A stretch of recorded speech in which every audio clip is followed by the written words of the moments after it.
Hi, and welcome back to my YouTube channel once again. I hope you're doing well today, and I hope the good Lord has really kept you.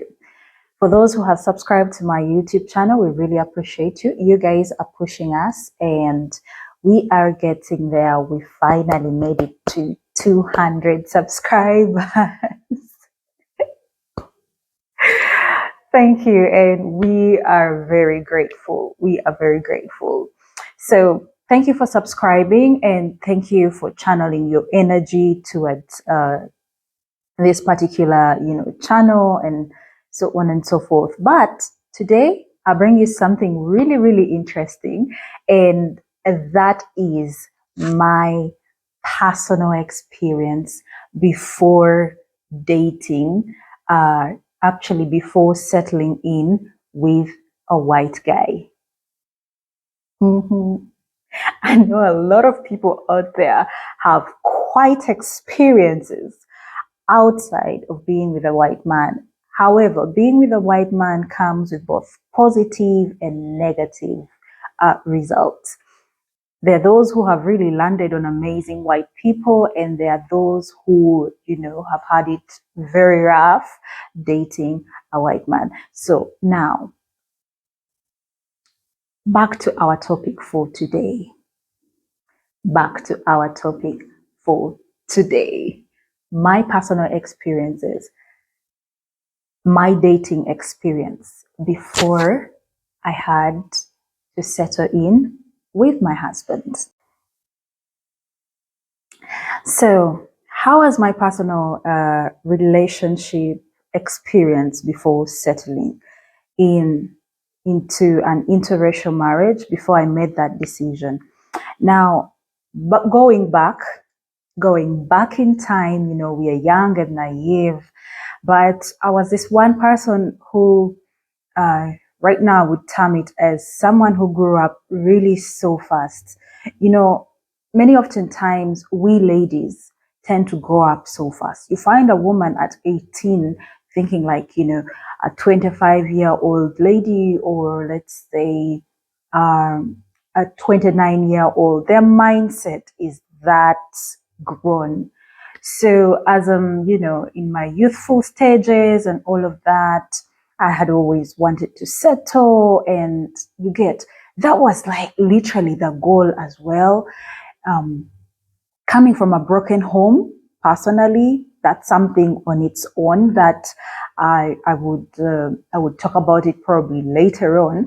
But coming from a broken home, I looked at all the things that were happening.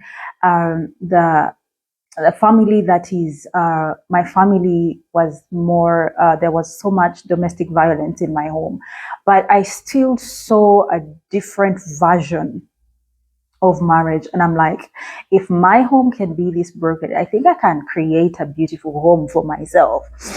Well, sometimes we do not plan things the way, when we plan, sometimes things don't go the way they are expected to. So, time going by, etc. Just a quick history. I have been a model before. Our life went on, went to university, had a couple of relationships here and there. Yeah, people come into your life and people drop you. That was even before I was thinking about getting into, online dating, or trying to say, I'm going to be able to, maybe date a different culture and stuff like that. That was way before, I was focusing on my modeling things. I went to Miss Uganda at one point, and after that, life just hit so hard that being an elder child in the family as well, I was forced to take up responsibilities pretty fast. So I've done quite a number of stuff while, back then. So coming to the relationship side of things, I will start from this particular one that really, really, I will say really broke me. Yeah.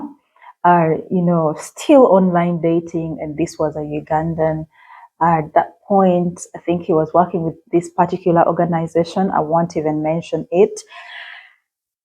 He had lost his job. Eventually, he lost his job, and we're talking on Facebook. So I remember I was at campus at that point, and when he lost his job, times were getting tough for him and etc. So learn to guard your hearts. Learn to guard your hearts. So going ahead, um, times were really tough for him. So I asked him to come over, and I'm like, why don't you move in with me since things are really tough? And I was paying, at the time I was actually living in Nankulabye, and I was living in a very small house. I was living in a very small house. So I asked him, come, let's live together and figure out life together. I was with this guy for 2 solid years. 2 solid years. And I'm really happy to talk about it because this was like a major thing in my relationship, one of my relationships that really put me down, that really, really broke me down.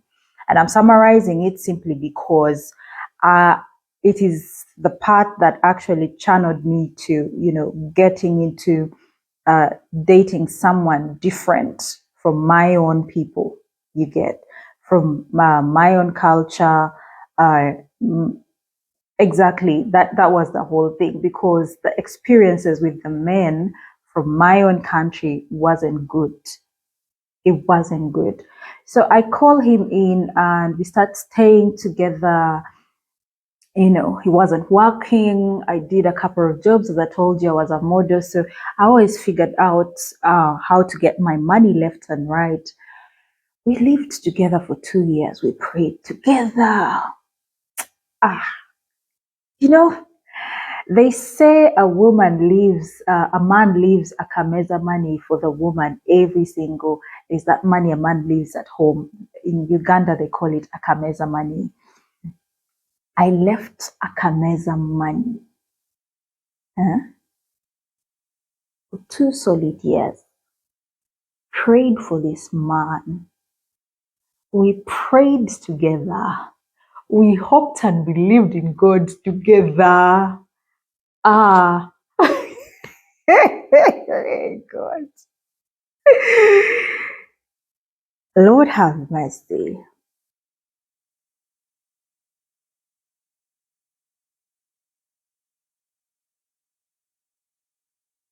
When the breakthrough time was coming for him, I paid rent. He had baby mama issues. I never had issues with children. We always supported the daughter in one way or the other. Are you getting that? Yeah. He had access to my accounts. We did stuff together. I left Hakameza money for this man. He knew you were stupid.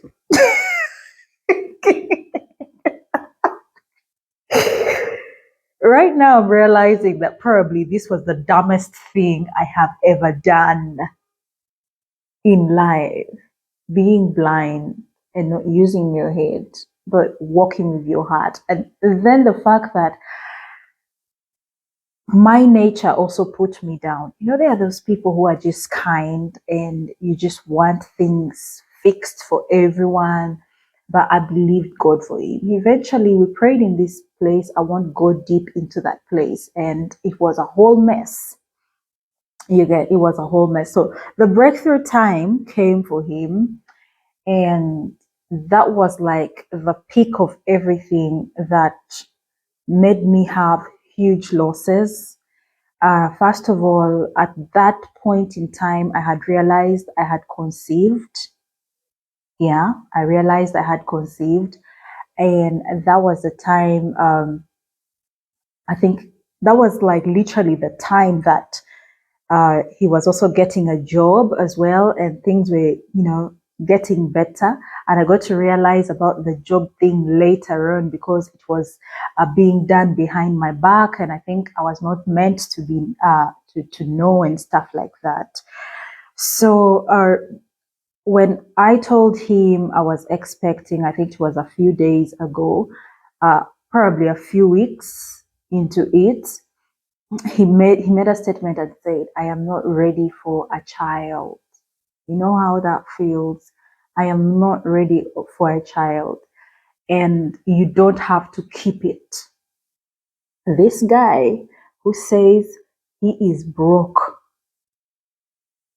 I ignore what he is saying. That day I had ushering job to do. So I went to do the ushering job and all of that. I ignored it. It like a couple of days went in. So there's that fateful day when I went for the ushering job.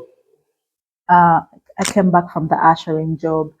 After that, uh, that's when he came back with medication. I was locked in the toilet.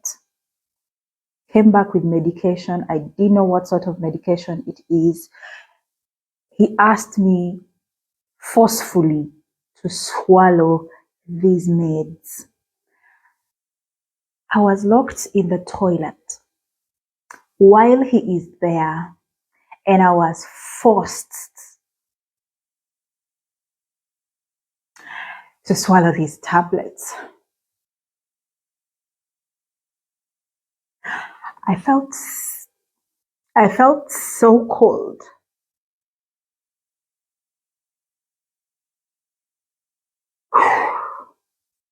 It has to be said, it has to be said. I felt so cold,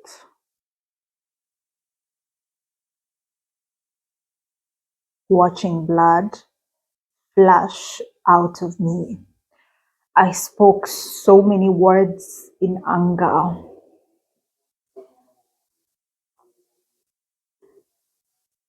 It took me a lot of time to actually heal until it was, I think, 3 years in my marriage. I even shared this with my husband, and it was actually him who helped me heal out of this, because the thought of losing do I call it a child? That's life, hit me so bad. It really hit me so bad. And I'm glad I have spoken about this. But yes, I let that pass. But every single time I thought about this, it was major. It was major. You get, it was major in my life. As usual, I get my jobs. I went on with my jobs. When I went for a runway job, I went for a runway job. And the next thing I see, my account balance was empty in my account because I had taken literally the whole day. I barely read messages and stuff like that, but I found account balance on my bank account was like to zero. And I'm like, what's going on? The only person who actually has access to my account is this guy. When I go back home in the evening, I go back home to an empty house. An empty house. I was back to zero. Life hit me so hard that I only had to call my uncle who owns one of the buses going to northern Uganda. And I called him and I'm like, I need your help. Can I go sit in the bus and reach home?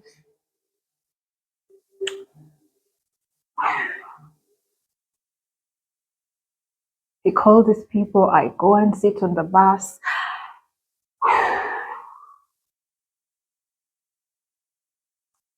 I reached home. Mom asked me what was the problem.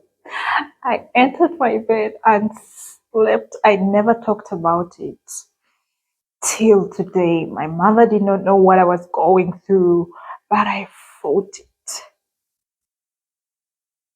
And that was the end of me and end of my chapter dating any African guy, because now I'm not saying there are no amazing African guys out there. They are, and I really respect the author of marriage, and that is God, and that is why I still believe. That is why I still believe that there are great men out there, but there are wasted men out there. Yeah, there are great men out there, and there are wasted men out there. So that is when I really started now channeling my energy towards dating a white guy. You know, there are white guys I also dated online. I never met a lot of them, but I think I had some form of favor in the sense that the ones that I was dating online never asked me for really nudes. They were supportive in one way or the other. I remember there was this Italian guy who actually always sent me 900,000 Ugandan shillings. It's like, you're a good person. I may not be able to actually come to Africa. I will be honest with you, but I will give you a form of support on a monthly basis. Bless him. Yeah. And that was before my husband came in. And when he came in, a lot just changed. So I personally did not have a nice experience with black guys. And that was one of the major reasons why I decided to say, I want to be treated differently. I need to experience a different form of love. I need to, have and feel something different when it comes to relationships, when it comes to being loved. It was never about the money, but it was more about, you need to be happy. You need to, experience a different kind of love. So someone out there could really be going through something, yeah, and there is a force which is pushing them towards, let's say, getting into interracial marriage. We all have our different experiences. We all have our different experiences. So this major loss that had to have in some other man coming to fix an emotion that I was broken. Loss of a child is something that you do not wake up, you do not settle in, like you do not like have it easy. The healing is not easy. And when it wasn't intentionally done, I was forced to do this. It took me time to forgive myself. It took me time to forgive myself. It took me time to forgive him. But I think now that I am at peace and I have found peace with it, found peace with my God, this is the reason why we need also to take our salvations really seriously, because there are some things that only God alone can help you in your room. But that loss, I'm over it. However, that was the major turn back.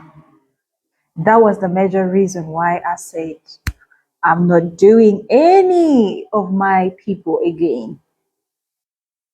What's your story? Let me know, and I hope you're blessed.